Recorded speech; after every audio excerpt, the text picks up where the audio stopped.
Olá, pessoal, boa noite, boa tarde, bom dia para quem estiver vendo, né? Hoje nós estamos gravando de tardinha aqui, por isso a gente está meio em dúvida se fala boa noite ou boa tarde, mas sintam-se todos cumprimentados, seja lá o horário que for assistir, né? Que a gente, às vezes, nem sempre Porque às vezes nem vai assistir no horário, né? é até o que ele fala, né, no vídeo nessa semana. Então, nossa leitura inicial de hoje é Dias Melhores, o capítulo chama Repara Logo. Essa leitura até foi a gente uma leitura que é um livro que nós estamos lendo lá na hora da oração do asilo, e eu achei que nós lemos ela essa semana e eu copiei. Não acredites que a lei divina possa te privilegiar em detrimento de alguém. O que te acontece é consequência do mérito. Quanto mais causas gerares no bem, mais efeitos positivos experimentarás. És o polo convergente de tuas próprias ações. Crias em torno de ti um campo magnético atraindo ou repelindo forças. A repercussão da menor de tuas atitudes, olha só, olha, a repercussão da menor de tuas atitudes te procura e te encontra, onde quer que te escondas. A treva só pode ser anulada pela luz. O ódio só se extingue através do amor. Arranca depressa o joio que plantaste, antes que ele se alastre e sufoque a boa semente. Repara logo o erro que cometeste, impedindo que ele cumpra o seu ciclo e volte a ti, acrescido de vibrações negativas e acumuladas. Eu fiquei pensando na questão do joio, porque ele fala para não arrancar o joio, porque está novo ainda e você pode. Mas no caso daquele que plantou, ele sabe. Aí eu fiquei pensando pensando, quando eu li esse texto, ele fala assim: arranca depressa o joio que plantaste.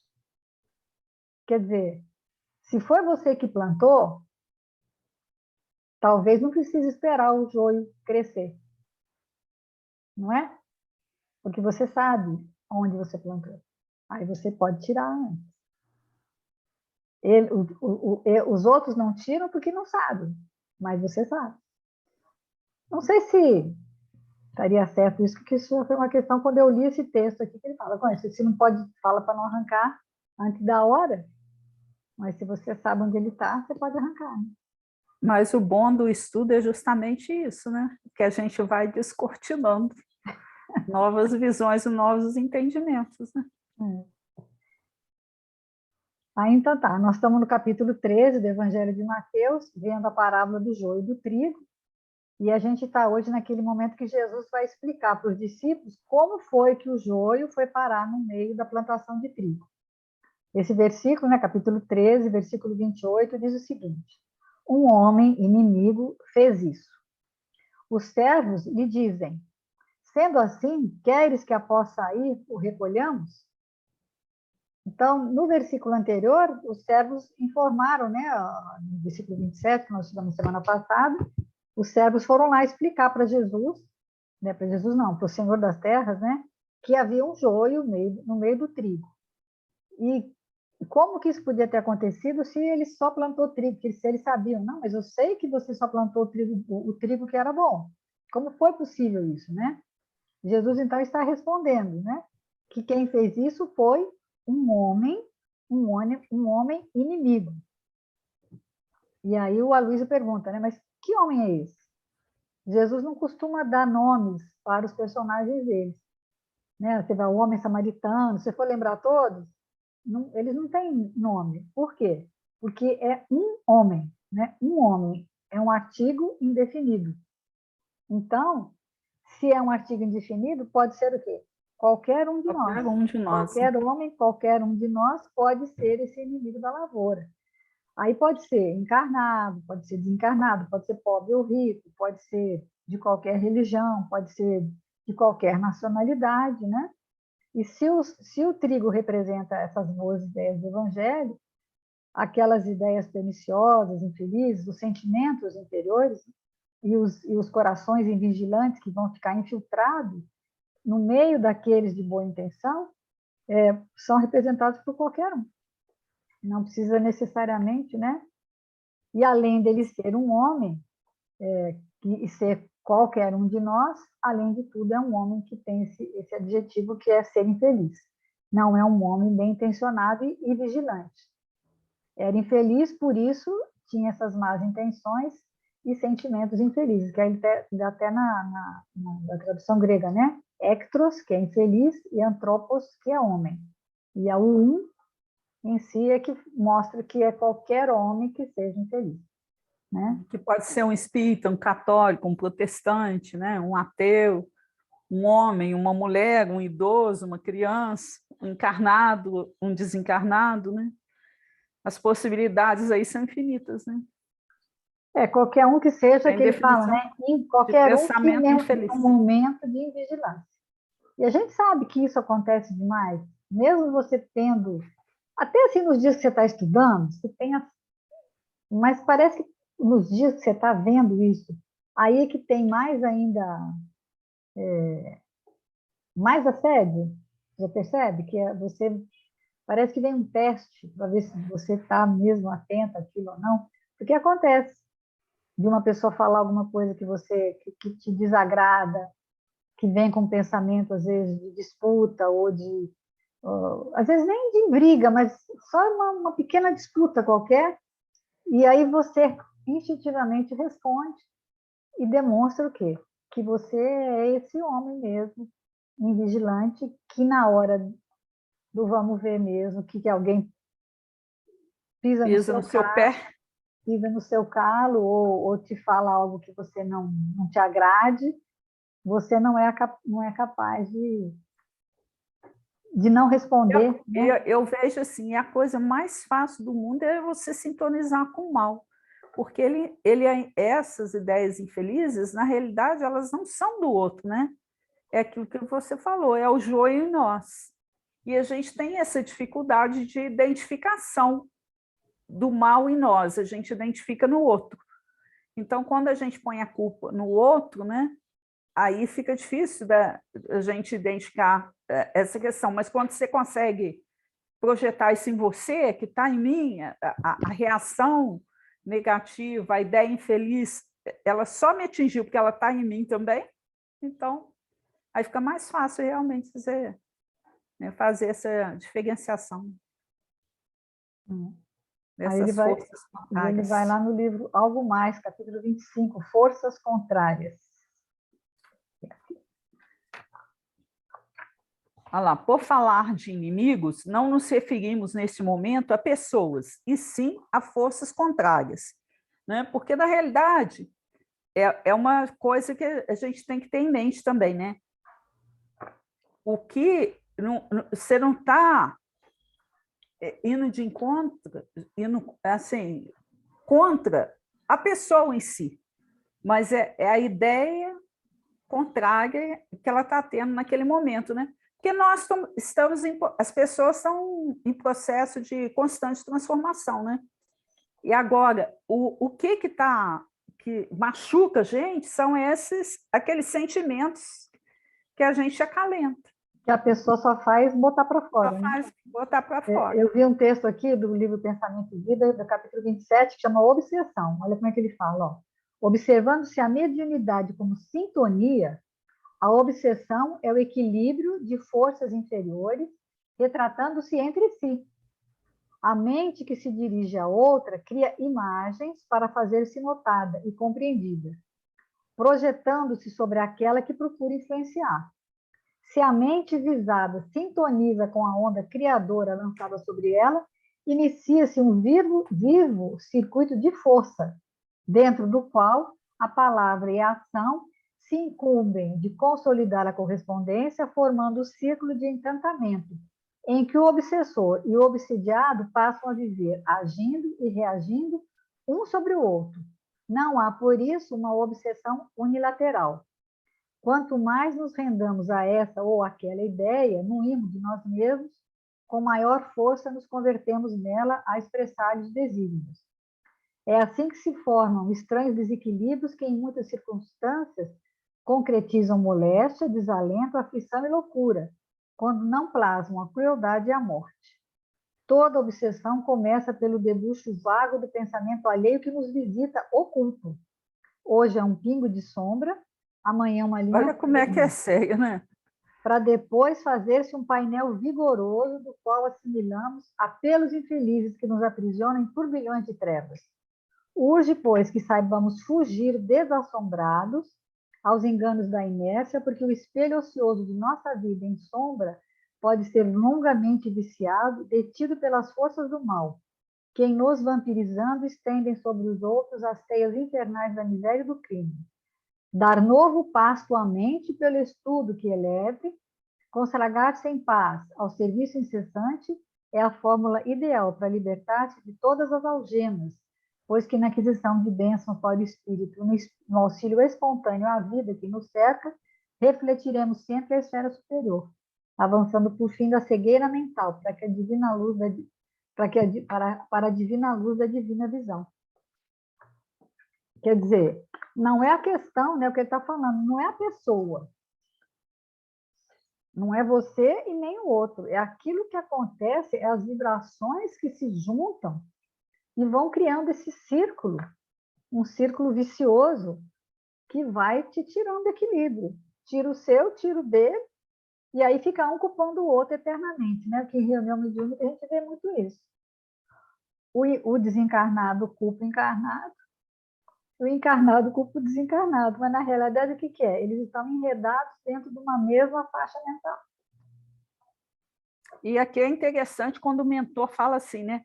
Hoje, um pingo de sombra. Amanhã, linha firme para depois fazer um Você viu essa painel leitura também? vigoroso. Né? Olha como é que é sério. É, porque às vezes você está O princípio é uma coisa mínima. Uma ideia mínima. A obsessão começa numa coisa muito sutil, sem você perceber. Uma coisa assim, o que tem, né? Vou jogar aquele papelzinho fora ali, ninguém vai ver, ninguém está vendo, né? Esse mesmo texto ele fala, né, das forças contrárias, né?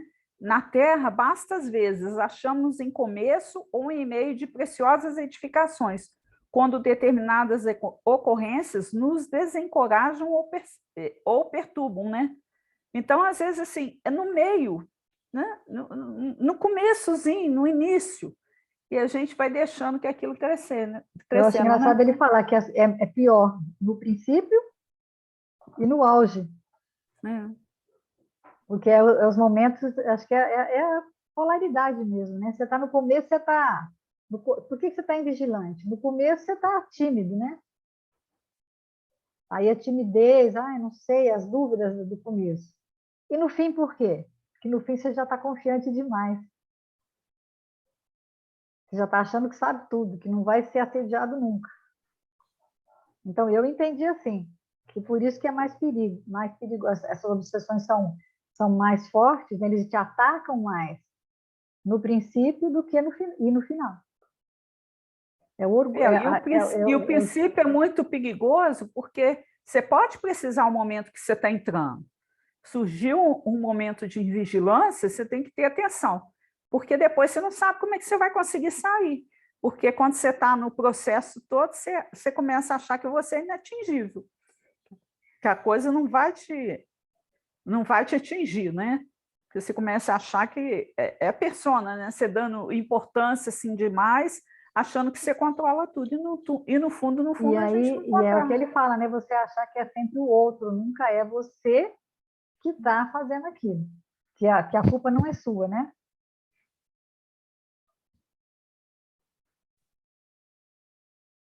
Eles falam, esses ataques não vêm depois da obra concluída, vem no meio, né? Vem no início, no auge, porque a ideia é abortar o trabalho. Depois que o trabalho está pronto, que você já está, vamos dizer, lógico, isso é puro, né? No nosso caso. Aí não tem ataque. Porque o trabalho já está feito, eles não vão mexer com aquilo, né? Ele fala, aprendamos como se afasta a desarmonia, como na Terra já se evita a varíola e a meningite. No caso das energias contrárias, temos no silêncio a vacina ideal, né? Então, olha como é que é. O silêncio ajuda, né? Se nos capacitarmos de ausência de informações e ausência de pistas, com facilidade nos confiaremos a tarefa exclusiva de acender o sinal verde da permissão unicamente para o melhor. Na atualidade terrestre, fala em tomadas para recursos diversos, tomadas de luz e de energia, de apoio, combustível. Justo reconhecer que a tomada de sombra espiritual igualmente existe, espécie de fio para ligação e desequilíbrio. Muito interessante quando ele coloca, né, a questão do pluro, né, do pluro da tomada, né? Então, quer dizer, a gente que liga, né? Por um minutinho, um descuido, um Eu lembrei desleixo. de novo da epigenética, né? Você pode ter uma tendência a ter uma doença, você pode ter um processo, uma tendência de ter um processo de estar envolto naquela coisa, mas quem liga, né? Quem puxa lá, que vai lá e pega o ganchinho e puxa, é a gente. Então, muitas vezes a gente faz isso. E aí vem os processos que começam num processo mental e terminam até numa questão material, né? Que ele pega até a tomada, né? Ele pega uma tomada, quer dizer, a tomada fora do... Uma tomada de energia fora do Interruptor, não acontece interruptor, nada. não acontece nada. Mas se É só você uma permite, tomada, né?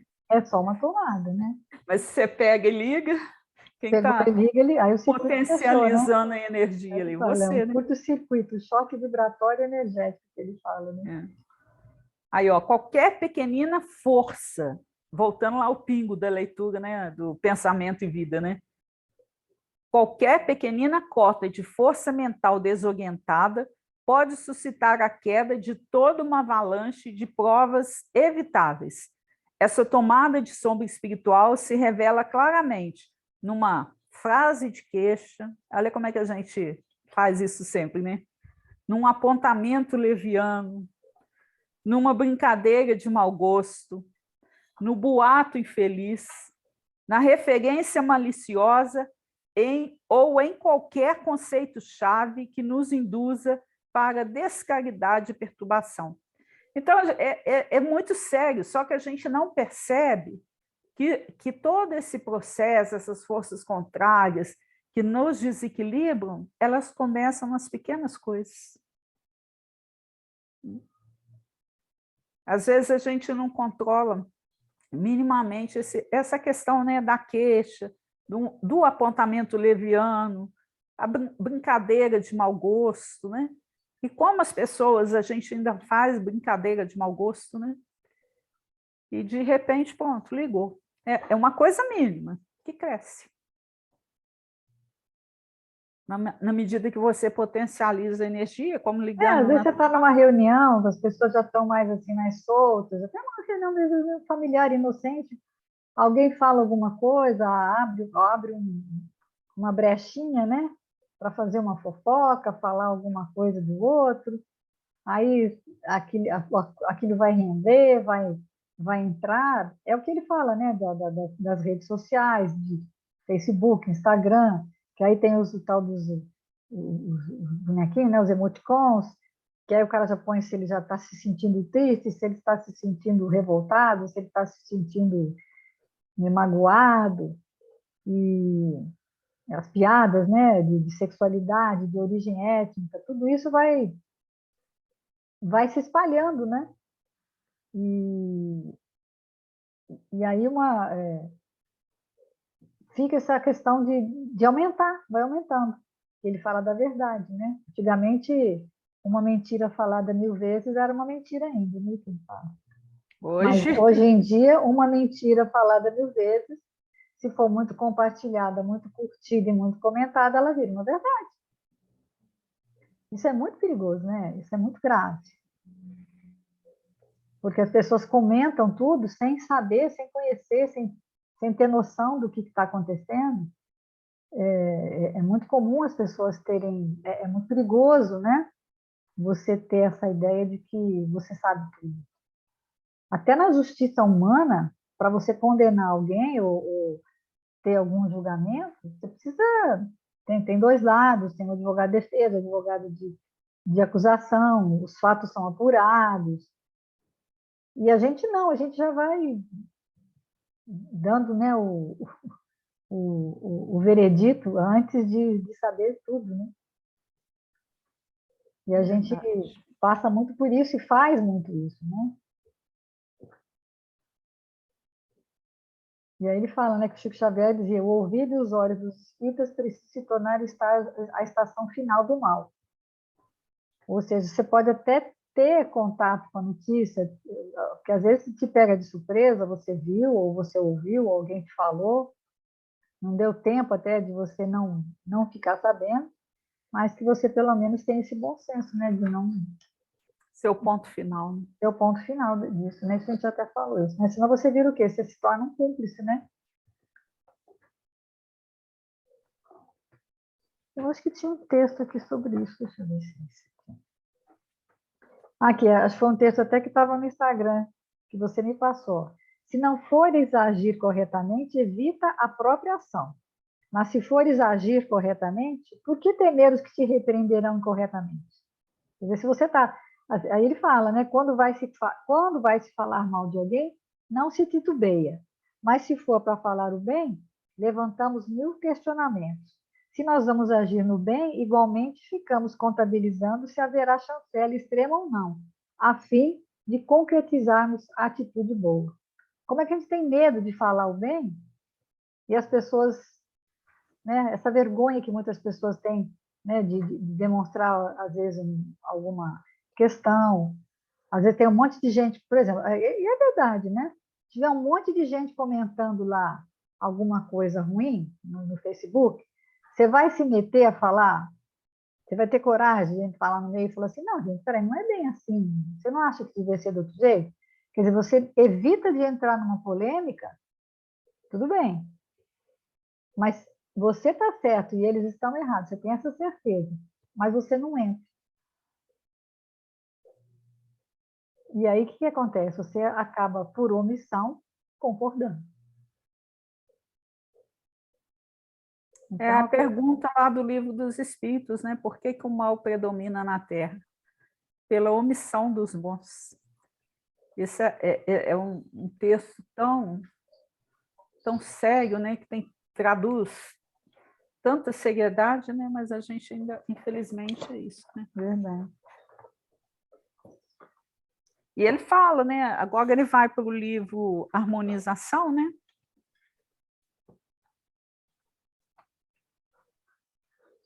Que ele fala: não vos enganeis. E Jesus, respondendo, ele começou: olhai que ninguém vos engane. Há 20 séculos, Jesus recomendava aos continuadores devotada atenção nesse sentido, né? Olha quanto tempo Jesus já falava isso para a gente, né? Vemo-lo no Evangelho de Marcos respondendo à consulta da multidão referente ao trabalho renovador do futuro. E, em primeiro lugar, induz o discípulo à vigilância para que ninguém o engane em seu sublime ideal. Com essa atitude, queria esclarecer ao Senhor que os insucessos nunca vêm essencialmente do exterior, de pressão de armas furiosas, do criminoso ataque da violência. A derrocada começa também de dentro para fora. Capitular o cristão diante do mal, escutar-lhes os alvitres venenosos, no pressuposto de ganhar títulos fáceis, é perder a grande batalha da vida. O trabalho de Cristo é instituição universal da verdade e do bem, e as menores instituições do direito humano são defensáveis, que não dizer da organização sublime do Salvador. Toda atividade defensiva da paz digna e laboriosa é a cooperação com Jesus, mas as esferas numerosas do trabalho comum estão cheias de aprendizes, descuidosos e invigilantes. É preciso, porém, que os espíritos enganados renovem interpretações e revejam caminhos percorridos. Obscurecer, falsear, iludir constituem armas invisíveis e mortíferas dos que operam a confusão. O discípulo do Cristo não deve ignorar que se encontra em luta permanente contra o mal em si mesmo e não deve desconhecer que a falência nasce do engano, da insegurança e da vacilação. Quando tantas coletividades se apressam à defesa da ordem dos princípios cristãos, lembremos que o Mestre não esqueceu de incluir a coluna da mentira entre os mais implacáveis inimigos da humanidade liberta. Como que a gente tem que ter cuidado, né? Eu lembrei, Quando chave, porque a gente se envolve facilmente enganado, né? Se deixa, ao invés da gente buscar a essência, né? A gente fica nas aparências. E aí fica muito complexo. Aí tem um texto aqui do livro Palavra de Vida Eterna, que chama Legião, que ele comenta aquela passagem, né, que o Espírito responde, que eu sou legião, ou seja, são muitos. Somos muitos, né? Somos muitos. E olha o que ele fala aqui, ó. Ineludivelmente, ainda hoje, em nos aproximando do Senhor, reconhecemos não apenas afinados com vários grupos de companheiros tão devedores quanto nós, mas igualmente em lamentável dispersão íntima, qual se encerrássemos um feixe de personalidades contraditórias entre si. Quer dizer, olha, nós somos essa legião. Ao contato das lições de Jesus, é que habitualmente nos vemos versáteis e contraposições, qual ainda somos. Acreditamos na força da verdade, experimentando sérios obstáculos para largar a mentira. Ensinamos beneficência, vinculados ao profundo egoísmo. Destacamos os méritos do sacrifício pela felicidade alheia, agarrados a vantagens pessoais. Que a gente faz, ele vai falando, né, que você fala uma coisa, mas faz outra. Aí ele fala, sim, de modo geral, somos individualmente, diante de Jesus, a legião dos erros que já cometemos no pretérito, dos erros que cultivamos no presente, dos erros que assimilamos e dos erros que aprovamos para nos acomodarmos a situações que nos favoreçam. Então, achei grave isso, né? Porque é como se a gente também fosse, né? Essa legião aí. Somos muitos, muitas personalidades, muitas coisas do passado, do presente, de coisas que a gente ainda tenta, a gente ainda quer ser diferente, mas que ainda não dá conta. Então, E essa vigilância é tão necessária porque a gente realmente carrega aí uma multidão de pessoas que fomos, né? Eu acho interessante porque até a filosofia do AA, por exemplo, fala assim, evite o primeiro gole, né? Porque você não sabe, a gente não sabe assim, o quanto de maledicência eu tenho, o quanto de tendências, né, de erros, né, de maldade, de calúnia, a gente não se conhece o suficiente. Então, essa vigilância tem que ser constante, porque é como se, de repente, uma atitude mínima da gente fosse acordar aquilo que é gritante dentro de nós e que a gente ainda desconhece, que a gente não caiu. É uma falta de maturidade mesmo, né? De maturidade que a gente tem. Porque eu vejo, por exemplo, assim, vamos dizer, é como se fosse uma mulher ou um homem, seja quem for, um casal. Você é casado, está bem com o seu marido, tem afinidade, está tudo certinho, mas de repente, o que pode acontecer? Vamos ter um casal jovem, geralmente é jovem. E isso acontece, a questão da traição, por exemplo. Por que não? Você vai conhecer alguém que é simpático também, que começa a te tratar melhor que o seu marido já te trata, que aí você cria uma afinidade, você tem uma, vamos dizer, cria uma simpatia. Uma pessoa que está bem no casamento, que tem maturidade, quando ela percebe isso, o que ela faz? Ela evita, ela afasta, né? Para que aquilo não se transforme numa coisa perigosa para ela, para o relacionamento dela que está estável, não é? Mas se for uma pessoa imatura, jovem demais ou deslumbrada demais, dá andamento àquilo, dá margem, né, para acontecer alguma coisa. E aí, de uma forma geralmente inconsequente, que geralmente a traição é mais uma inconsequência, né, a princípio, né, achando que ninguém vai ver, que ninguém está vendo, que ninguém vai descobrir. E isso acontece. Então, a gente tem que tomar muito cuidado com isso. Da mesma forma, essas questões. Ficar vigilante, porque aquilo que agora é só uma coisa pequena pode se transformar numa coisa maior. E aí você vai dar conta? Né? Você não vai dar conta de voltar atrás, porque é aquele texto, né? Não deixa pelo caminho que na volta pode ser que você tenha que pegar e vai estar mais pesado, você vai estar mais cansado. Então, uma questão... E dentro da lei divina é exatamente isso que acontece, né? Você pode até deixar no caminho, mas vai chegar uma hora que você tem que que voltar e carregar. Não tem como. E aí, eu lembrei também, isso eu acho aqui, que para fazer isso, o que você precisa ter? Isso eu acho que, cadê meu texto da vontade? Aqui, ó. Capítulo 2 do livro Pensamento e Vida, né? Que ele vai comparar a mente humana a um escritório onde tem o departamento do desejo, da inteligência, da imaginação e da memória. Mas, acima de todos, existe o gabinete da vontade. A vontade é a gerência esclarecida, vigilante, governando todos os setores da ação mental. É o impacto determinante. Nela dispomos do botão poderoso que decide o momento, o movimento ou a inércia da máquina. Então, essa vontade, né, até nessa semana passada a Ana Cristina falou, né, sobre o pensamento, sobre a questão. Se você não tem essa vontade, né, aí ele fala que não foi, só a vontade é suficientemente forte para sustentar a harmonia do espírito.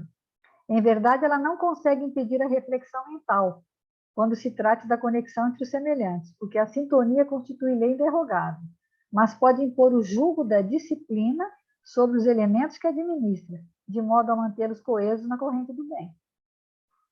Então, se você tem a consciência, se você tem a criatividade, né, a imaginação, ele fala, sem a vontade, o desejo pode comprar ao engano aflitivos seguros de reparação e sofrimento. A inteligência pode aprisionar-se na enxovia da criminalidade, a imaginação pode gerar perigosos monstros na sombra, a memória, não obstante fiel à sua função de registradora, conforme a destinação que a natureza lhe assinala, pode cair em deplorável relaxamento. Então, a gente tem que tomar muito cuidado com essa questão, né? Porque da gente, às vezes, saber que está fazendo errado e continuar fazendo e deixar aquilo aumentar. Então, a vontade que vai manter essa disciplina para você estar terminando, né? Dando continuidade a um processo de evolução mais produtivo, né? Não ficar na ociosidade. Eu gostei quando ele explicou também que quando a gente tem a base, né, no bem é mais difícil de ser enganado. E que nós, espíritas, a gente tem duas vigas, né, muito poderosas para a gente não ser enganado. Que primeiro são as obras de Kardec, né, que é o Consolador Prometido, e explica para a gente o que parecia sobrenatural, o que parecia diferente, aí tem a explicação lógica, né? Um entendimento lógico de tudo isso. E as obras do Chico, né? Para a gente ler, reler, porque aí a gente vai mudando realmente. A gente, não é que a gente não fique assim, fica mais fácil, né, da gente começar, Eu a gente acho cair assim, em si. eu O penso assim, embasamento, e né, com certeza, dá essa né? possibilidade. Dentro do espiritismo, né, dentro do que a gente acredita e que a gente conhece. Kardec é a base mesmo, a base sólida que você tem que estar lendo. É que nem ele falou, não vamos ficar só na live, vamos ficar nos textos, né, nos textos do Chico, nos textos que são bons. A partir daí, a partir desse conhecimento, você pode partir para outros textos, nada impede que você vá neles, mas você já vai com um senso crítico. Eu me lembro, por exemplo, muitos anos atrás, que o pessoal falava que não podia deixar a criança assistir televisão, que não podia ver isso, não podia ver aquilo. Eu não concordo que não possa. Eu concordo que tem que ter uma base para que você possa assistir do lado e ter uma crítica. Porque, por exemplo, eu me lembrava muito, na época, tinha muito o desenho do Pica-Pau. E o Pica-Pau parecia inocente, mas o Pica-Pau é mau. Né? Então, tem cenas que o Pica-Pau entra gratuitamente num lugar e quebra um monte de relógio, só de farra, só de bagunça. Então, você tem que estar do lado da criança, aparentemente inocente, todo mundo acha graça, mas não é engraçado. Então, você tem que estar do lado da criança e falar com ela assim, tá, mas por que ele fez isso? Isso está certo? Você achou bonito isso que o Pica-Pau fez? E é da mesma forma, gente, se a gente tem a base do Kardec, quando você lê uma coisa que está muito fora daquilo que está no Kardec, ou que está dentro das obras que você, dentro do seu senso, e que não é nem dentro da obra, é dentro da sua consciência mesmo, eu acho. Se você tem a sua consciência mais desperta, você tem noção melhor para você julgar e falar assim, não, isso aí não serve para mim, não. Ah, esse aqui tá bom, esse aqui não tá. Então, impedir ou não se expor e não ver outras ideias, só para você não errar, eu acho que também não é bom. Eu acho que você tem que ver outras ideias para você ter a sua posição, ter o seu entendimento e que de tudo a gente conseguir chegar num consenso de... Porque é que nem o próprio Kardec fala, que o espiritismo não é o futuro das religiões. Então, não é que quem que é certo, não tem religião certa ou religião errada. Porque, no fundo, nós, né, estamos todo mundo errado mesmo, né? Todos nós somos assim, ainda somos fariseus, ainda somos materialistas, ainda temos questões a serem resolvidas, e a gente vai lapidando, né, uns aos outros. Senão a gente não consegue chegar em lugar nenhum, não é? O que mais que vai agora? Agora é o Caminho, Verdade e Vida, né? Que fala do fracasso de Pedro, né? 89. Peraí. Ah, porque eu não virei a folha. Caminho, Verdade e Vida, o fracasso de Pedro. E Pedro seguiu de longe até o pátio do sumo sacerdote, e entrando, assentou-se entre os criados para ver o fim. Então, ele chama, né? Porque o fracasso de Pedro, a Isso, gente, né? Então, ó, seguiu o mestre de longe. É o que a gente faz também, né? Porque quanto mais a gente se aproxima, e aí é que eu acho bonito quando ele fala da importância do conhecimento. Se a gente tem Kardec, se a gente lê essas obras do Chico, a gente fica mais próximo para avaliar todo o resto. Mas Pedro, o que ele fez?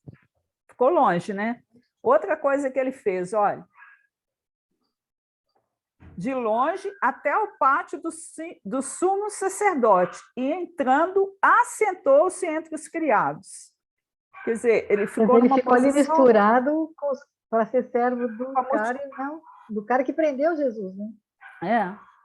Então, na realidade, assim, uma queda. A queda moral dele foi por quê? Porque ele teve aquela invigilância.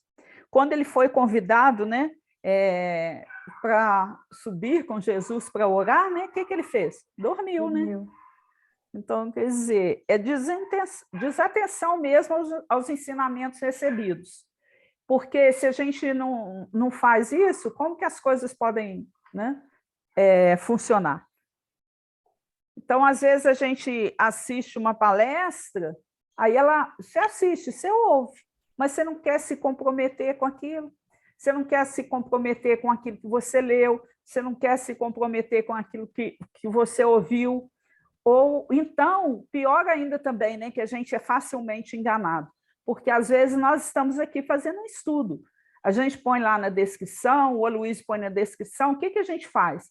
A gente busca, faz a leitura novamente, reflete sobre ela, para quê? Porque o nosso entendimento seja ampliado. Então, na leitura da harmonização anterior, quando ele fala assim, não vos enganeis, por que a gente se engana? Porque, às vezes, a gente se deixa se iludir por belas palavras, pelo charme, e tem pessoas que são extremamente manipuladoras, tem pessoas que têm isso mesmo, são sedutoras. Eu acho que a gente quer ser enganado porque é mais cômodo, né? É mais cômodo. E aí, porque também, Rita, o mal ainda existe em nós. Então, a pessoa, ela dá para a gente aquilo que a gente quer ouvir. Por exemplo, às vezes essas pessoas que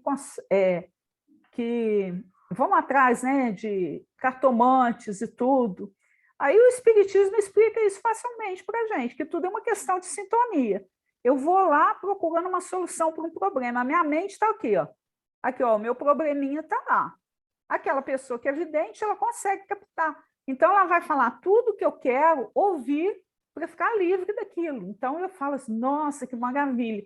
Mas eu estou usando da minha vigilância e da minha falta de conhecimento. Porque se eu tenho um conhecimento, se existe uma lógica, eu vou saber que ninguém vai resolver problema nenhum para mim. que os problemas são meus e as soluções eu tenho que encontrar em mim mesmo, né? E a doutrina dá isso para a gente. No entanto, o que acontece? A gente tem essa vigilância, né? Aqui tem esse texto aqui que também eu peguei. Eu escrevi lá, Espelhos da Alma, mas não sei se é o livro em si, não. Ó. Durante anos de história, a humanidade caminha por estradas sinuosas, vendo passar diante dos olhos o filme das sangrentas batalhas. Mais de 2.000 anos de história cristã e ainda presenciamos nações em guerra, consequência do nosso não reconhecimento do mal, do nosso mal. Como afirmava Jung, não existe bem sem o mal correspondente. Aí ele abre aspas aqui, ó. A imperfeição humana é sempre uma dissonância na harmonia dos nossos ideais. Infelizmente, ninguém vive num mundo conforme aos seus desejos, mas num mundo real, em que o bem e o mal se chocam, se destroem, em que as mãos destinadas a criar ou construir não podem evitar de se sujar. Que mal é esse? Podemos entender que o mal é tudo que bloqueia a vida, que bloqueia os nossos propósitos, são as nossas fraquezas e o nosso medo. Quando não trabalhamos para tornar esse mal consciente, mesmo as nossas melhores intenções podem estar a serviço de algo aterrorizante para nós e para os outros. Seremos todos responsáveis por isso, como afirma Newman. Aí abre aspas. Vincula-se com o mal todo aquele que viu, olha só, vincula-se com o mal todo aquele que viu e não fez, todo aquele que deixou de ver o que não queria ver, todo aquele que não viu, se bem que poderia ver, mas também todo aquele cujos olhos não podiam ver. Culpados somos todos nós. Culpados são todos os povos, todas as nações, todas as religiões, todas as classes. Culpada é toda a humanidade. Que mal é esse? Então, quer dizer, no fundo, todos nós estamos nessa situação de invigilância, porque a qualquer momento, qualquer um de nós, que é o que está falando o versículo, vai cair nessa invigilância, vai plantar o joio, vai semear o joio, ou vai deixar o joio crescer, né? Ser semeado e germinar. E germinou, aí já fica difícil. Depois que ele germinou, nem sempre você vai ter como tirar, vai ter que esperar crescer. No livro Vinha de Luz, tem uma passagem também que o benfeitor, ele comenta o Evangelho de Marcos, que capítulo 87, é Olhai. É preciso olhar, isto é, examinar, ponderar, refletir, para que a vigilância não seja incompleta. Discernir é a primeira preocupação da sentinela. O discípulo não pode guardar-se defendendo simultaneamente o patrimônio que lhe foi confiado, sem estender a visão psicológica, buscando penetrar a intimidade essencial das situações e dos acontecimentos. Então, olha que importante, né? Estender a visão psicológica, é o que está dentro, né? Olhar o trabalho de cada dia. O serviço comum permanece repleto de mensagens proveitosas. Fixai as relações afetivas. São portadores de alvitres necessários ao vosso equilíbrio. Fiscalizai as circunstâncias, observando as sugestões que vos lançam nos centros da alma. Na casa sentimental, reúnem-se as inteligências invisíveis que permutam impressões conosco em silêncio. Olha que coisa linda, gente, né? Detende-vos na apreciação do dia, seus campos constituídos de horas e minutos são repositórios de profundos ensinamentos e valiosas oportunidades. Olhai, refleti, ponderai. Depois disso, naturalmente, estarei prontos a vigiar e orar com proveito. Então, quer dizer, nas questões nossas do dia a dia, né? Como que a gente tem que estar atento, porque tudo é lição, tudo é experiência, tudo vai nos amadurecendo, né, o raciocínio, fazendo a gente ter esse olhar do Cristo, para uma visão mais psicológica, né? Vendo que realmente todas as questões que a gente passa são importantes para nossas experiências, né? Mas a gente tem que estar... Mas para isso a gente tem que estar treinando, né? A gente tem que treinar diariamente. Eu lembrei naqueles, acho que os vigias, né? Os guardas da rainha, né? Lá na Inglaterra, os pessoal até faz brincadeira, né? Tem, na internet você acha brincadeira deles de moças que passam e mexem com eles, porque eles ficam assim, igual uma estátua mesmo, né? Não mexe de jeito nenhum, eles não estão muito bem treinados para estar ali pronto mesmo e vigilantes. Eles são guardiões ali da entrada da rainha. E o pessoal pode fazer o que for, eles não dão uma risada, eles não mexem a cabeça. Parece que nem tá ali, sabe? São estátuas, né? Parecem estátuas, é até interessante. Mas imagine que treinamento que eles não têm para poder. E são homens geralmente muito bonitos, fortes, né? Bem treinados, né? E vira até piada na internet, coitado. Que imaginou que situação? Aí No ele vai na mesmo livro, ele tem também o 132, Vigilância, que fala assim, olha, o homem de consciência retilínea, em todas as épocas, será obrigado a participar do esforço de conservação, dilatação e defesa do bem. É verdade indiscutível que marchamos todos para a fraternidade universal, para a realização concreta dos ensinamentos cristãos. Todavia, enquanto não atingirmos a época em que o evangelho se materializará na terra, não será justo entregar ao mal, olha só, gente, a desordem ou a perturbação a parte do serviço que nos compete. E no serviço de construção cristã do mundo futuro, é indispensável vigiar o campo que nos compete. O apostolado é de Jesus, a obra pertence-lhe. Ela virá no momento oportuno a todos os departamentos do serviço, orientando as particularidades do ministério de purificação e sublimação da vida. Contudo, ninguém se esqueça de que o Senhor não prescinde da colaboração de sentinelas. Tem tudo a ver aí, né, com Sentinelas da Rainha lá. A gente tem uma obra, a obra dele, né? Ele, quando eu li aqui, eu li até ela, né? Ele virá no momento oportuno, mas a nossa parte de vigilância tem que existir, né? O trabalho é nosso. E a gente tem muitas as aflições do cativeiro, né? A gente fica agarrada a situações extremamente embaraçosas, né? Naquela leitura do Pedro, no finalzinho dela, ele fala assim também, olha, por acompanharem o Cristo à distância, receosos de perderem gratificações imediatas, então, olha só como que a gente faz, assim, porque o Cristo ainda está longe de nós e a gente fica longe dele, receoso de receber esse aplauso do mundo, né? Porque ainda é, né, um trabalho com Cristo, estar próximo dele, ainda é uma distância do mundo. Porque a gente já não é tem nem... algumas conquistas, né? Aqui, por exemplo, no Pão Nosso, capítulo 115, se chama A Porta, e vai falar das ovelhas, que Jesus fala, em verdade vos digo que eu sou a porta das ovelhas. O que significa? Ó, não basta alcançar as qualidades da ovelha quanto a mansidão e a ternura. Quer dizer, você já é ovelha, você já tem essa qualidade, né?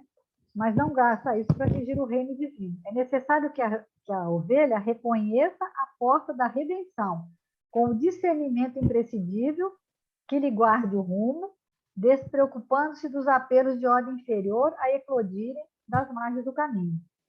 Nem sempre a perda do rebanho decorre do ataque de feras, mas sim porque as ovelhas imprevidentes transpõem barreiras naturais surdas à voz do pastor, ou cegas quanto às saídas justas em demanda das pastagens que lhes competem.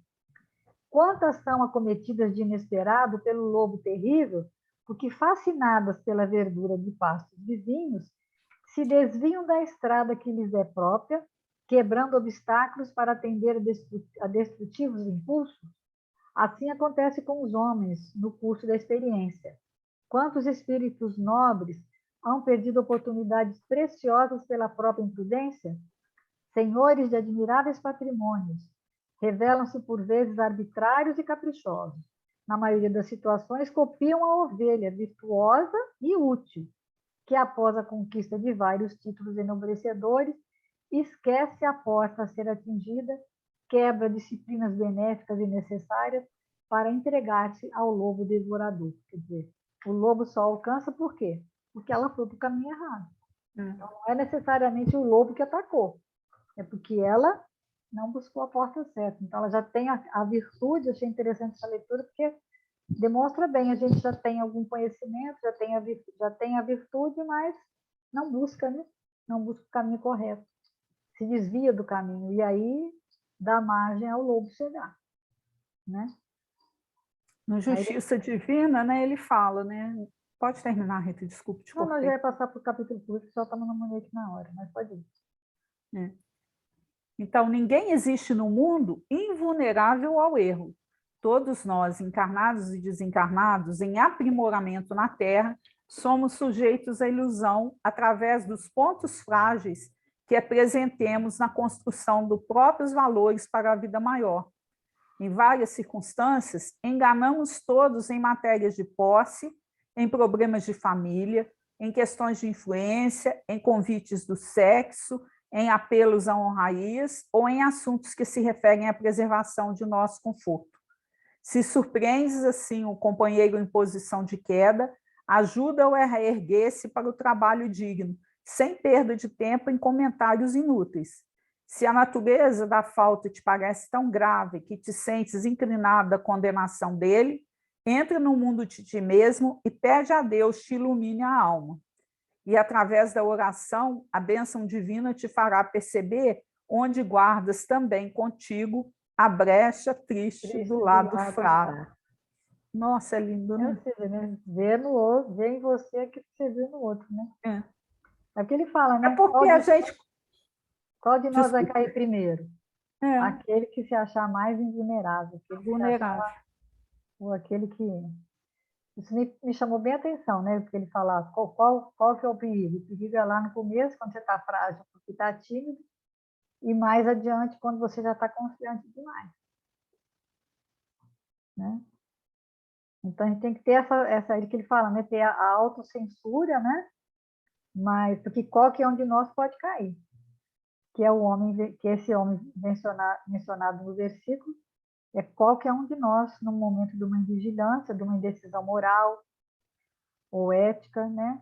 A gente pode ser esse inimigo da lavoura do Cristo, semear joio onde ele semeou o trigo.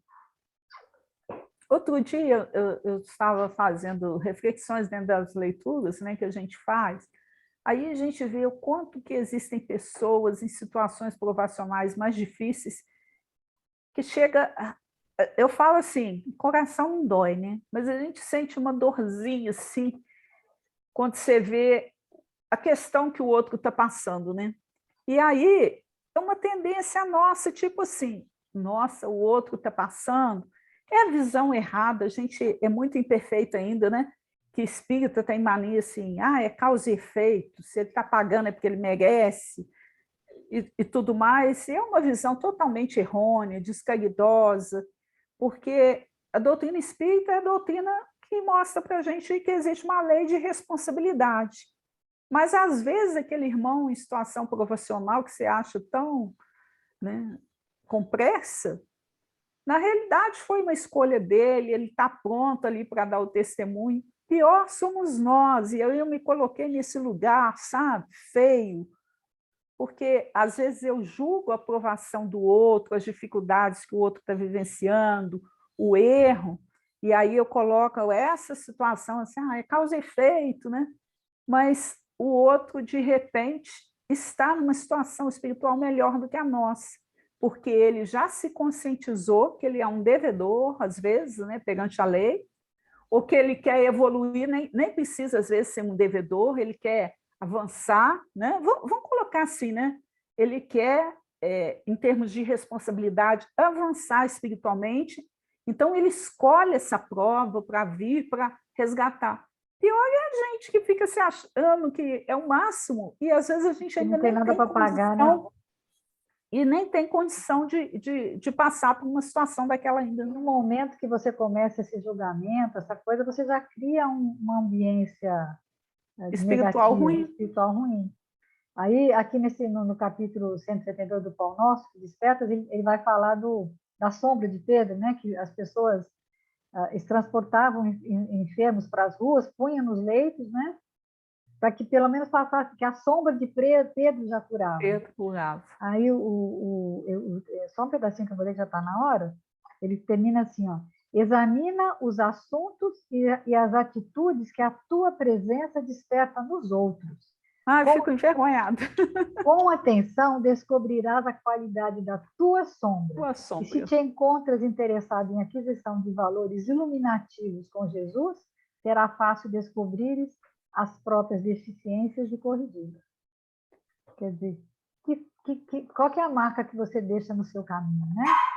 O que você vai... quer dizer, todos nós, através dos pensamentos, palavras e atos, criamos uma atmosfera particular que nos identifica aos olhos alheios.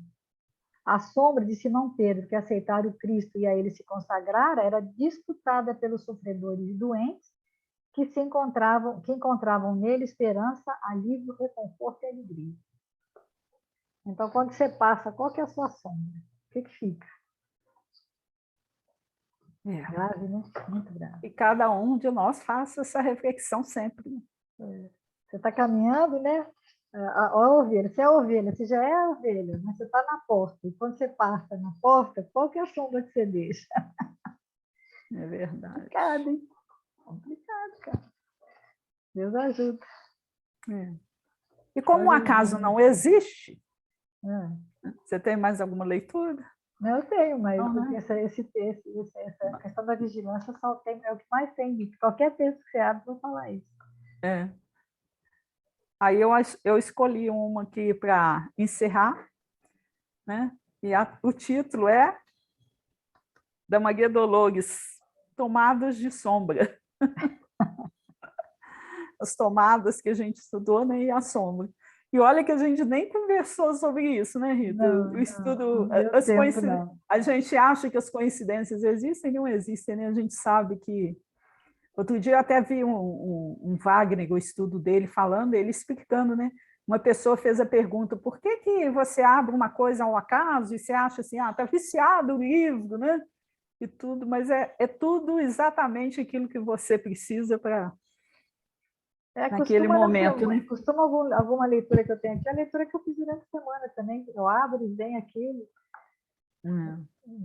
Parece que você vai sintonizando com o trabalho, né? Eu agora, por exemplo, a semana que vem, no final do feriado aqui, eu vou participar do seminário lá do Portal C, e as leituras que eu estou abrindo já estão tendo alguma relação, uma conexão com o que eles vão trabalhar, né? Que é a questão da Páscoa, né? Da renovação. O texto de hoje que eu já li de manhã, já guardei para... Já se encaixou, né? Já se encaixou ali, entendeu? Vão se encaixando. Deus e os nossos amigos espirituais são extremamente, né, cuidadosos conosco. Eles são vigilantes, né? Nós aqui não somos. Então, vamos lá. Tomadas de sombra. O assunto parece estranho. Tomadas de obsessão.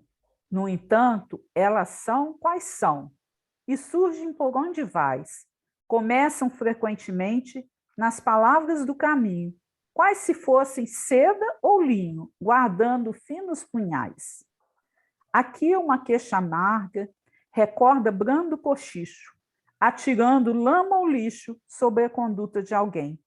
Ali a conversa linda, na transmissão de um recado, lembra um doce envenenado, matando a força do bem.